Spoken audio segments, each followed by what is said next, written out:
مرد جوان توی نور چراغ قوه‌ای که همراه خودش برده بود شخصی رو دید که اسلحه به دست روبروش ایستاده. شایدم چهرش رو توی همون نگاه اول شناخت، اما قبل از اینکه بتونه حرفی بزنه یا کاری انجام بده، صدای شلیک یک گلوله توی فضا پیچید و مرد جوان رو نقش زمین کرد.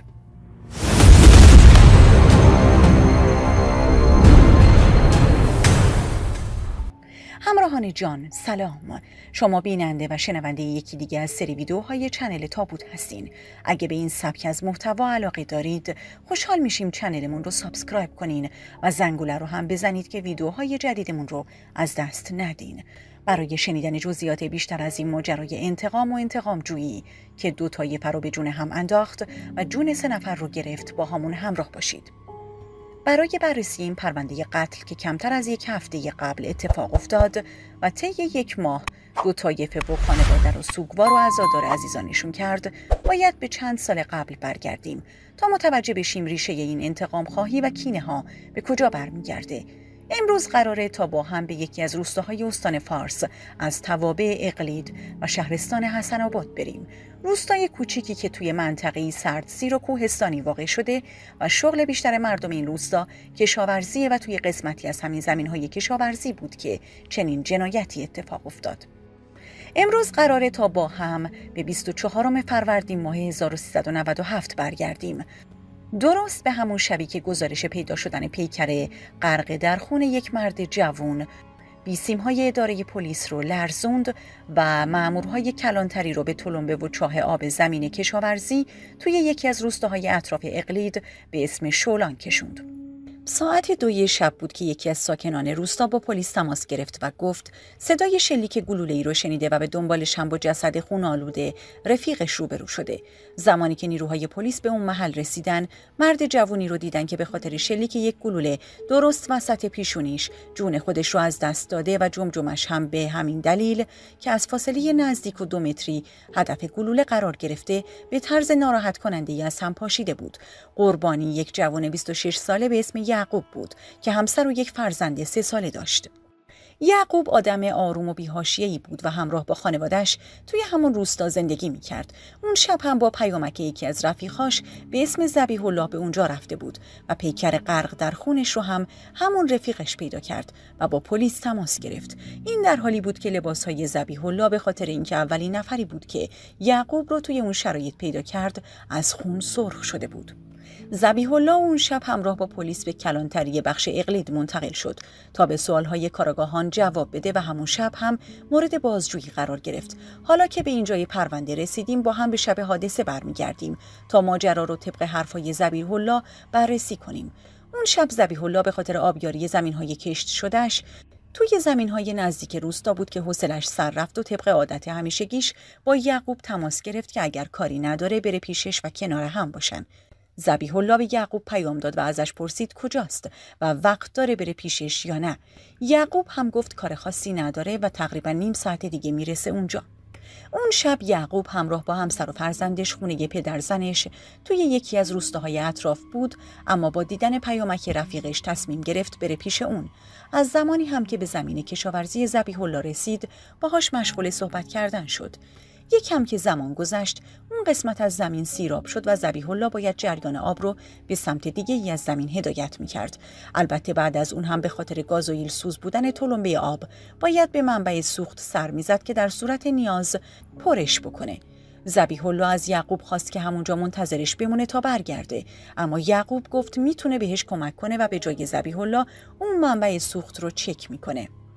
یعقوب به سمت ساختمون کوچیکی که چاه آب و تلمبه داخلش قرار داشت راه افتاد، اما هنوز پاش رو داخل اون اتاقک نذاشته بود که صدای شلیکی توی فضا پیچید و بعد هم بدن بیجون یعقوب در حالی که جمجمش با همون شلیک از هم پاشیده بود جلوی در همون اتاقک روی زمین افتاد. یعقوب چرا قوه مخصوص کشاورزی روی سرش گذاشته بود که باعث میشد چهره قاتل خودش رو ببینه، اما برعکس قاتل به خاطر همون چرا قوه نمیتونست توی لحظه شلیک تشخیص بده چه کسی رو هدف قرار گرفته. یعقوب اصلا قرار نبود اون شب اونجا حضور داشته باشه. شاید هم قاتل اونجا و توی اون اتاقک انتظار میکشید ذبیح الله برای چک کردن منبع سوخت به اون اتاقک پا بذاره. شاید هم قرار بود جون ذبیح الله رو بگیره و یعقوب اشتباهی قربانی شده بود. به هر حال پلیس جسد یعقوب رو به پزشکی قانونی فرستاد و تحقیقات از همونجا شروع شد. گلوله‌ای که توی جمجمه یعقوب پیدا شده بود متعلق به اسلحه شکاری بود. یه نوع اسلحه با گلوله‌های ساچمه‌ای که توی روستا افراد زیادی از اون نوع اسلحه توی خونه هاشون داشتن. تعدادی از این اسلحه ها مجوز داشتن و تعداد دیگه‌ای نه. اما ماجرا از اونجایی مشکوک میشد که پدر ذبیح الله هم یکی از همون اسلحه ها توی خونه داشت و بررسی ها بعداً مشخص کرد که به تازگی ازش استفاده شده. از طرفی هم ذبیح الله تنها کسی بود که حین اتفاق افتادن جنایت اونجا حضور داشت. به خاطر اینکه جز حرفهای ذبیح الله هیچ مدرکی نداشت، به خود ذبیح الله مشکوک شد و از اونجایی که علاوه بر این زمانی که نیروهای پلیس به صحنه جرم رسیدن پیراهن ذبیح الله غرق در خون بود و بوی باروت میداد، تحقیقات پلیس همچنان ادامه داشت و ذبیح الله هم تا اون لحظه به عنوان مظنون اصلی شناخته میشد. با این حال ذبیح الله همچنان معتقد بود که هر کسی که به یعقوب شلیک کرده قصد داشته جون اون رو بگیره و به خاطر ندیدن چهره یعقوب توی نور چراغ قوه بوده که چنین اتفاقی رقم خورده. اما مستندات از هر چیزی برای پلیس مهمتر بودن و از اونجایی که ذبیح الله آخرین کسی بود که یعقوب رو زنده دیده بود، احتمال میدادن ممکنه چیزی رو مخفی کنه و بهش اجازه آزادی ندادن. بنابراین ذبیح الله همچنان توی بازداشت پلیس به سر می برد. از سمت دیگه‌ای هم بررسی گوشی مقتول نشون میداد آخرین کسی که یعقوب باهاش صحبت کرده همون رفیقش ذبیح الله است و پیامک‌هایی که در اون از یعقوب خواسته شده بود پیشش بره همچنان روی گوشی یعقوب دیده میشد. با بررسی مدارک این فرضیه به وجود می اومد که اگر ذبیح الله واقعا قصد گرفتن جون یعقوب رو داشته، چرا بهش پیام داده و شواهدی رو به وجود آورده که باعث میشه همه به این باور برسن که جنایتکار ذبیح اللهه.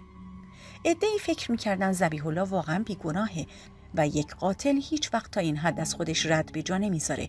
اما عده دیگه از کاراگاهان فکر می‌کردن علاوه بر اون که مجرم دروغگوی خوبی هم هست، اونا فکر می‌کردن ذبیح الله پیامک‌ها رو عمدن ارسال کرده که بتونه خودش رو بیگناه جلوه بده. به خاطر همون هم تحقیقات پلیس ادامه داشت تا اینکه پیکر یعقوب برای خاکسپاری تحویل خانواده‌اش شد.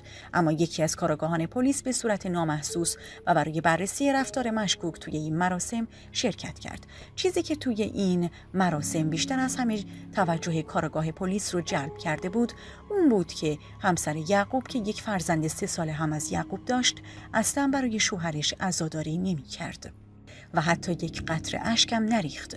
انگار که این زن جوان فقط به اجبار و برای حفظ ظاهر توی اون مراسم حاضر شده بود و همین رفتار باعث شد که پلیس به این زن مشکوک بشه و بررسی ها رو روی اون متمرکز کنه و در نهایت طی این بررسی ها پلیس موفق شد ردی از یک سری تماس و پیامک بین همسر یعقوب و ذبیح الله پیدا کنه که مهمترین مدرک جرم به حساب می اومد.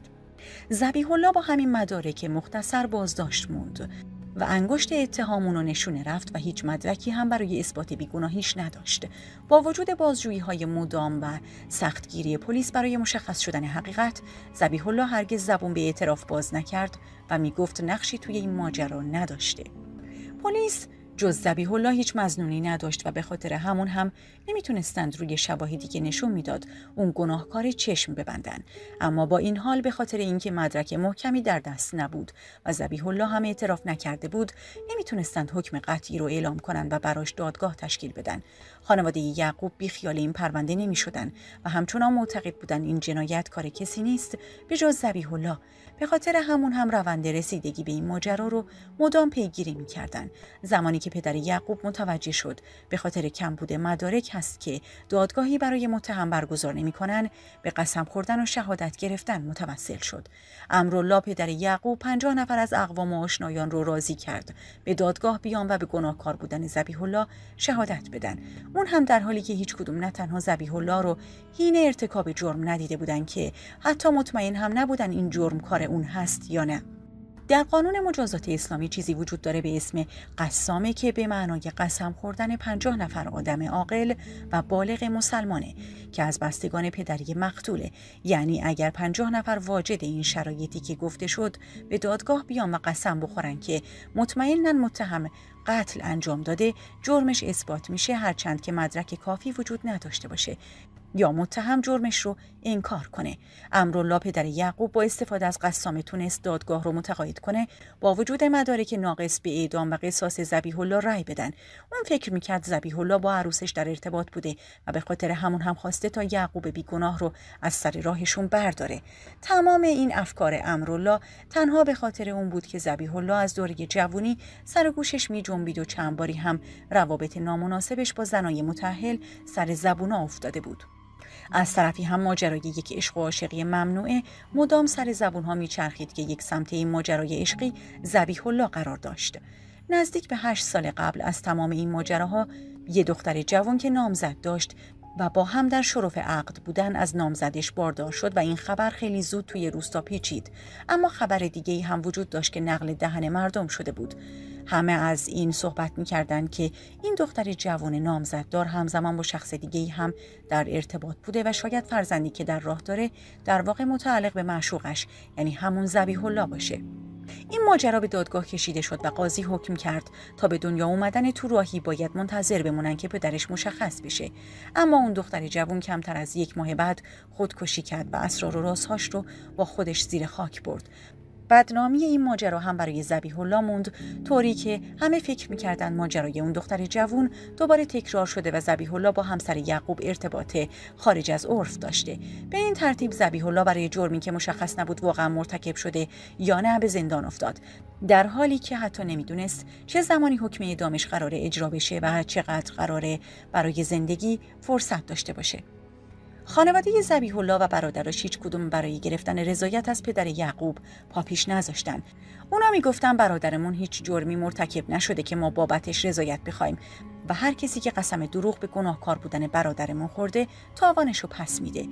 از سال 97 تا به همین امسال ذبیح الله عمرش رو در حبس و پشت میله‌های زندان میگذرون و امید داشت که شاید مدرک جدیدی پیدا بشه که ثابت کنه اون بیگناهه.